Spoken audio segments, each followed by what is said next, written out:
Marinetec on erikoinen yritys.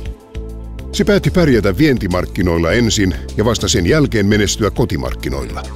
Marssijärjestys on epätavallinen, mutta niin olivat Helsingin Lauttasaareen perustetun laiturifirman veneilevät insinöörit päättäneet. Takana oli kirkas ajatus siitä, että vientimenestys petaisi kotimaan valloitusta ja kotimaan menestys antaisi sitten eväitä lähteä vielä suuremmille vesille. Laituriala on vanhakantainen ja tuotteet ovat vanhanaikaisia. Veneilykulttuuri on nuorkasta ja haluaa nykyaikaisia parempia tuotteita. Toimitusjohtaja Ilkka Seppälä muistelee yrityksensä ensimmäisen liiketoimintasuunnitelman sanakäänteitä. Sitä paperia luettiin TE-keskuksen yhteyshenkilön kanssa monta kertaa ja tarkkaan. Kyseenalaistukset ja kritiikki olivat meille sitä parasta sparrausta. Se auttoi ajattelemaan asioita oikein ja hakemaan rahoitusta tärkeille vaiheille. Kun nollasta lähtee, kaikki kustannukset ovat isoja ja ulkopuolinen rahoitus elintärkeää. Laaturima ylös ja ulkomaille. Ensimmäiset kaupat Marinetec teki Hollantiin, Saksaan ja Englantiin. Vientimenestys avasi, aivan kuten Seppälän porukka oli suunnitellut, kotimaan markkinat. Myönteinen kierre käynnistyi ja toi lisää resursseja tuotekehitykseen ja markkinointiin. 1000 referenssiä 30 maassa. Kumma kyllä menestys kasvatti myös nöyryyttä.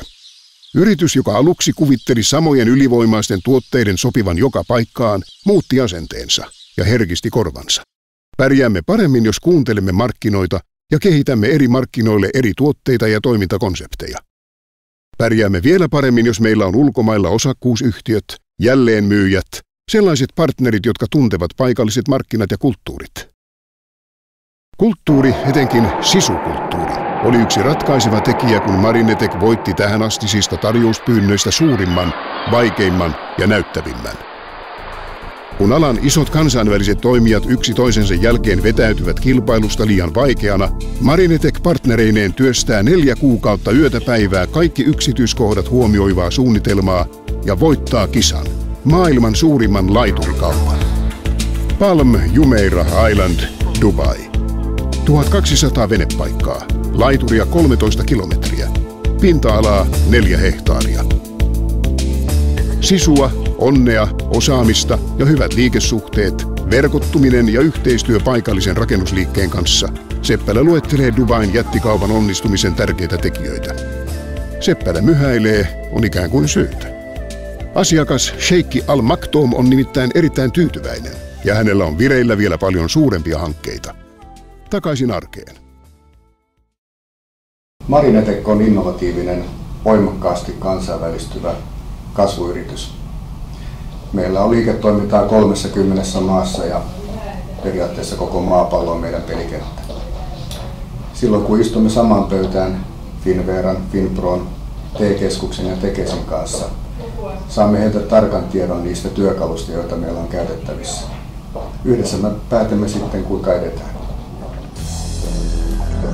Siinä tuli vinkki kollegoille PK-sektorilla.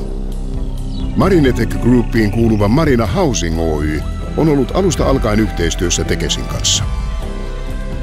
Työn alla on kokonaan uusi Solutions-liiketoimintakonsepti. Kelluvia taloja, kokonaisia kortteleita.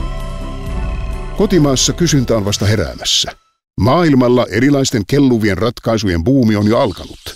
Se on Marinetec Groupille valtava mahdollisuus. Ja Suomelle.